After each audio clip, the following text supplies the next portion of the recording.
अस्सलाम वालेकुम dear students, उम्मीद करता हूँ आप सब लोग खैरियत से होंगे।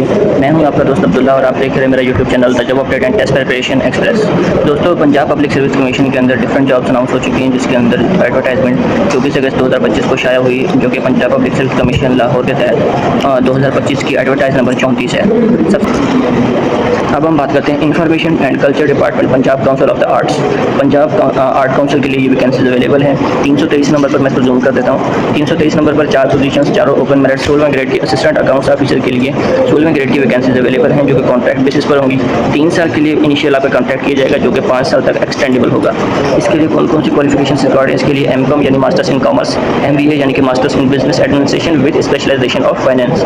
16 साल की इसके अंदर, या उसके अलावा 16 साल की आपकी एजुकेशन बीकॉम यानी कि बैचलर ऑफ कॉमर्स ऑनर्स के साथ, या BBA bachelors of business administration honours और specialisation in finance first division के साथ किसी भी एचईसी की रिकग्नाइज्ड यूनिवर्सिटी से आपकी होनी चाहिए डिग्री कंप्लीट 16 साल की। उसके अलावा मेल के लिए इसमें 18 से 30 साल के बीच में अप्लाई कर सकते हैं। एज की बात की जाए तो 5 साल की एज रिलैक्सेशन मिलाकर 35 साल तक के लोग इसमें अप्लाई कर सकते हैं। फीमेल के लिए इसमें भी 8 साल तक का रिलैक्सेशन अवेलेबल है। 38 साल तक इसमें फीमेल भी अप्लाई कर सकती हैं। ट्रांसजेंडर की वही बात है कि अगर वो मेल उनके सीएनएस पे लिखा है तो वो मेल वाला कोटा अप्लाई करेंगे, और अगर फीमेल लिखा है तो वो फीमेल वाले कोटा पे अप्लाई करेंगे।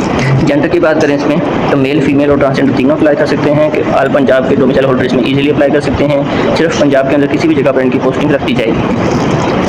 सिलेबस और रिटन टेस्ट की अगर बात करें तो एक पेपर से लिया जाएगा 100 मार्कों, जिसके अंदर 100 सवाल होंगे, और 100 सवालों के लिए आपको 90 मिनट का ड्यूरेशन दिया जाएगा।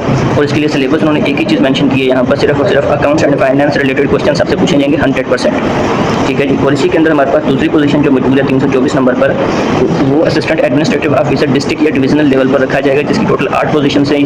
सारी पोजीशन से ओपन मेरिट है। इनिशियल आपको 3 साल के लिए रखा जाएगा, उसके बाद एक्सटेंडेबल टू 5 ईयर्स ही आपका कॉन्ट्रैक्ट कर दिया जाएगा। इसके लिए क्वालिफिकेशन की बात करें तो आपका MBA masters in business administration या मास्टर्स इन पब्लिक एडमिनिस्ट्रेशन यानी कि एमपीए, या उसके अलावा मैनेजमेंट साइंसेज के साथ आपकी कम से कम फर्स्ट डिवीजन के अंदर या 3.0 सीजीपीए के साथ किसी भी एचईसी की रिकग्नाइज्ड यूनिवर्सिटी से 16 साल आपकी तालीम कंप्लीट होनी चाहिए, या उसके अलावा आपकी 16 साल एजुकेशन बिजनेस एडमिनिस्ट्रेशन या पब्लिक एडमिनिस्ट्रेशन या मैनेजमेंट साइंसेज के साथ होनी चाहिए। अगर हम इसके लिए भी एज की बात करें तो 18 से 30 साल तक के लोग इसमें अप्लाई कर सकते हैं। 5 साल की एज रिलैक्सेशन इसमें भी अवेलेबल है। 35 साल तक के लोग इसमें मेल अप्लाई कर सकते हैं। फीमेल 38 साल तक अप्लाई कर सकती हैं। ट्रांसजेंडर के लिए उसकी जो भी जेंडर होगी उसका जो है उसके सीएनएससी की बेसिस पर ही इतलाक होगा। मेल, फीमेल और ट्रांसजेंडर तीनों अप्लाई कर सकते हैं। डोमिसाइल ऑल पंजाब बेसिस से अप्लाई करेंगे। पंजाब में किसी भी जगह पर इनकी तैनाती की जा सकती है। इनसे सिर्फ 1 पेपर 100 क्वेश्चंस का लिया जाएगा, जिसके लिए 90 मिनट दिए जाएंगे। और syllabus is as under qualification and related question, qualification के रिलेटेड पूछा जाएगा, और उसके अलावा जो भी इसके रिलेटेड क्वेश्चन होंगे 100% इसी में से सवाल आएंगे और बाहर से कोई सवाल नहीं आएगा। तो इसमें ऑनलाइन अप्लाई करने के लिए जो इंस्ट्रक्शंस हैं और उसमें अप्लाई करने की लास्ट डेट कौन सी है, आज मैं आपको इस वीडियो में बताऊंगा। इंपॉर्टेंट इंस्ट्रक्शंस की बात बाद में करते हैं, लेकिन पहले मैं आपको बता दूंगा इसमें अप्लाई करने की लास्ट डेट जो है वो 8 सितंबर 2025 है। अदर एंड की इंस्ट्रक्शंस की बात कर लेते हैं। दोस्तों, सबसे पहले नंबर पर कहा जा रहा है कि इंपॉर्टेंट इंस्ट्रक्शंस जितनी भी हैं उनको आप ध्यान से पढ़ें, जो कि फीस के मतलब रिटन टेस्ट के मतलब हैं। पीपीएससी की वेबसाइट पर ऑनलाइन अप्लाई करने से पहले आप उसको पढ़ लें। दूसरे नंबर पर कहा जा रहा है कि जो टेस्ट के जो शेड्यूल और टेस्ट के लिए सिलेबस वगैरह है वो तमाम तर पीपीएससी की ऑफिशियल वेबसाइट पर दिया जाएगा। कैंडिडेट्स को, शागिर्दों को हिदायत की जाती है कि वो बार बार फ्रिक्वेंटली टाइम टू टाइम जो है टेस्ट का शेड्यूल देखने के लिए या सिलेबस देखने के लिए या इससे रिलेटेड इन्फॉर्मेशन देखने के लिए वेबसाइट को विजिट करते रहें। तीसरे नंबर पर दोस्तों हमारे पास ये जो है इंस्ट्रक्शन है कि जी एम्प्लॉयज़ जो भी हैं फेडरल गवर्नमेंट के, सेमी गवर्नमेंट के, ऑटोनॉमस बॉडीज़ के या फेडरल गवर्नमेंट के जो भी हैं, उन तमाम लोगों को एज की रिलैक्सेशन दी जाएगी, क्योंकि जो भी उनके सर्विस का टाइम होगा वो सर्विस का टाइम उनकी एज में से डिडक्शन कर दी जाएगी और उनकी रिमेनिंग एज को काउंट किया जाएगा। फॉर सपोज इसमें अप्लाई करने की जो है एज लिमिट 48 साल है और आपकी उम्र 55 साल है, और लेकिन आपका एक्सपीरियंस 10 साल का है, तो 10 साल के एक्सपीरियंस को 55 साल में से कट करेंगे तो आपकी उम्र 45 साल बचेगी। तो अप्लाई करने की उम्र 48 साल तक है, तो आप 45 साल की एज के हवाले से 10 साल की अपनी जो भी आपकी सर्विस की एज रिलैक्सेशन है उसको क्लेम करेंगे और 45 साल एज काउंट करवा कर अपना अप्लाई ईजिली कर सकते हैं।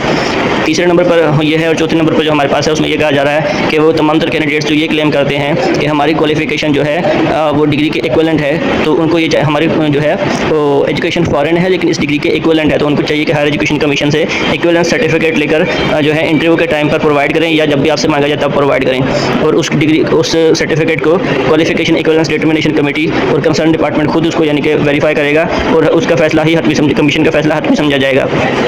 और 5वें नंबर पर है अगर इन केस अगर किसी भी कैंडिडेट को कोई भी कैंडिडेट ये क्लेम करता है कि उसके पास एक्सपीरियंस सर्टिफिकेट किसी प्राइवेट फर्म का या एंटिटी का है, तो वो at the time of interview उसको लाजमी पेश करे, लेकिन सिर्फ उन फर्म्स का, उन ही प्राइवेट इंस्टीट्यूशंस का जो है सर्टिफिकेट, एक्सपीरियंस सर्टिफिकेट कबूल किया जाएगा जो कि SECP यानी कि सिक्योरिटी एक्सचेंजेस कमीशन पाकिस्तान से रजिस्टर्ड हों, उनको ही माना जाएगा। अदरवाइज बाकी तमाम तरह जो इंस्टीट्यूशंस होंगे उनको उनका एक्सपीरियंस सर्टिफिकेट कबूल नहीं किया जाएगा। ठीक है जी। उसके बाद हमारे पास 6 नंबर पर आता है कि इन सर्विस कैंडिडेट्स को ये चाहिए कि वो पर्टिकुलर पोस्ट पर अप्लाई करने से पहले अपना NOC ले लें, क्योंकि NOC भी at the time of interview उनको दिखाना पड़ेगा अगर उनसे मांगा जाए तो। इफ़ कार्ड 7वें नंबर पर है कि जी किसी भी इस चीज़ को यकीनी बना कि किसी भी पोस्ट पर, पर्टिकुलर पोस्ट पर अप्लाई करने से पहले आप अपने जो भी रजिस्ट्रेशन सर्टिफिकेट्स वगैरह चाहिए हों, लाइकवाइज कैंडिडेट्स फ्रॉम PEC यानी कि पाकिस्तान इंजीनियरिंग काउंसिल से, पाकिस्तान नर्सिंग काउंसिल यानी PNC से, PMDC यानी Pakistan medical and dental council से, पाकिस्तान मेडिकल काउंसिल से, PVMC या किसी भी अदर लोकल जो भी बॉडीज़ हैं, रेगुलेटरी बॉडीज़ हैं, उनसे उनका तमाम तरह या तो वो सर्टिफिकेट ले चुके हों, अपना रजिस्ट्रेशन का कार्ड वगैरह लेने हो तो वो ले चुके हों, या अप्लाई कर चुके हों at the date of last date. ठीक है जी। 7 सितंबर तक या तो वो ले चुके हों या अप्लाई कर चुके हों। उसके बाद अप्लाई करने वालों का जो है वो 8 सितंबर तक, 8 सितंबर या उससे आगे अप्लाई करने वालों की जो फॉर्म है उसको रिजेक्ट कर दिया जाएगा। उसके बाद हमारे पास 8वें नंबर पर आता है कि जी वो तमाम कैंडिडेट्स जिनके पास डिग्रीज़ हैं और उनके ऊपर CGPA लिखा हुआ आ रहा है, CGPA कबूल नहीं होगा, उनको चाहिए कि वो डिटेल्ड मार्कशीट अपने साथ लेकर आएँ, और तमाम तरह जितनी भी उनकी क्वालिफिकेशन है वो सारी की सारी मार्कशीट्स चेक की जाएंगी। Likewise matric, inter graduation, MS, MPhil जो भी आपकी एजुकेशन जितनी भी है वो तमाम तरह जो सर्टिफिकेट्स के मार्कशीट्स हैं वो तमाम तरह चेक की जाएंगी, वो अपने साथ लेकर आइए। जिनके पास नहीं है वो अपना यूनिवर्सिटी से निकलवा लें, या जो अपने यानी कि अपना मैट्रिक इंटर की डिग्री सर्टिफिकेट्स, अपना मार्क सर्टिफिकेट्स किसी और जगह पर दे चुके हैं, वो भी अपने कंसर्न कॉम्पिटेंट अथॉरिटीज़ से या अपने बोर्ड में से निकलवा लें। ठीक है जी। उसके बाद आता है 9वें नंबर पर no information whatever shared on and for PPSC। Candidates को यह हदायत की जा रही है कि PPSC के अलावा किसी भी वेबसाइट पर मौजूद मवाद को ऑथेंटिक ना समझा जाए और उसके ऊपर यकीन ना किया जाए। शॉर्टलिस्टेड कैंडिडेट्स से जो है शॉर्ट हैंड टेस्ट, क्योंकि शॉर्ट हैंड टेस्ट नहीं है इसलिए इसको छोड़ देते हैं। टाइपिंग और प्रोफिशिएंसी टेस्ट जो भी होगा वो लाहौर में होगा, will only be held at Lahore, Lahore में ही सिर्फ होगा। और ये जो है असिस्टेंट की और दूसरी तीसरी कुछ पोस्टों के लिए जो है कंप्यूटर का जो है टाइपिंग टेस्ट लिया जाएगा, वो सिर्फ लाहौर में लिया जाएगा, इस चीज़ को याद रखिएगा। 9वें नंबर पर यह चीज़ आ गई। और उसके बाद 10वां भी हो गया। 11वें नंबर पर यह चीज़ आ रही है कि सीटों को इन केस ऑफ वेरिएशन, तब्दीली की सूरत में इंक्रीज या डिक्रीज सीटों की तादाद या पोस्टों की तादाद कम या ज़्यादा की गई तो उसके लिए अलग से डिपार्टमेंट जो है कोई भी एप्लीकेशन नवी नहीं लेगा। जो एप्लीकेशन मौजूद है उनमें से कैंडिडेट्स को सिलेक्ट किया जाएगा। 12वें नंबर पर आखिरी हदायत मौजूद है कि एप्लीकेंट्स को ये हदायत की जाती है कि वो अपनी जो ऑनलाइन फ़ीस पे करनी है वो सिर्फ और सिर्फ ATM, मोबाइल फ़ोन बैंकिंग के जरिए, इंटरनेट बैंकिंग के जरिए, ओवर द काउंटर पर जाकर किसी भी ऐसे nearest one link member bank branch के अंदर पे कर सकते हैं। उसके अलावा जैज़ कैश, ईजी पैसा, यू पैसा या उसके अलावा कोई भी अवेलेबल माइक्रो फाइनेंस बैंक्स की ऐप्स के जरिए भी ऑनलाइन पे किया जा सकता है। इसके लिए डिटेल देखने के लिए PPSC की वेबसाइट विजिट करें www.ppsc.gop.pk। और उसके अलावा अफजल अहमद सेक्रेटरी PPSC इस वक्त मौजूद है, तैनात है Punjab public service commission, LDA plaza 7 Egerton road Lahore. इनका फ़ोन नंबर है 042119888722। तो दोस्तों इसमें फिर दोबारा मैं आपको एक बार बता दूं कि अप्लाई करने की लास्ट डेट 8 सितंबर 2025 है। इस तरह की और इन्फॉर्मेटिव वीडियो देखने के लिए हमारे चैनल को लाइक करें, शेयर करें, सब्सक्राइब करें। मिलते हैं इंशाल्लाह नेक्स्ट वीडियो में, तब तक अपना ख्याल रखिएगा। अल्लाह हाफिज़।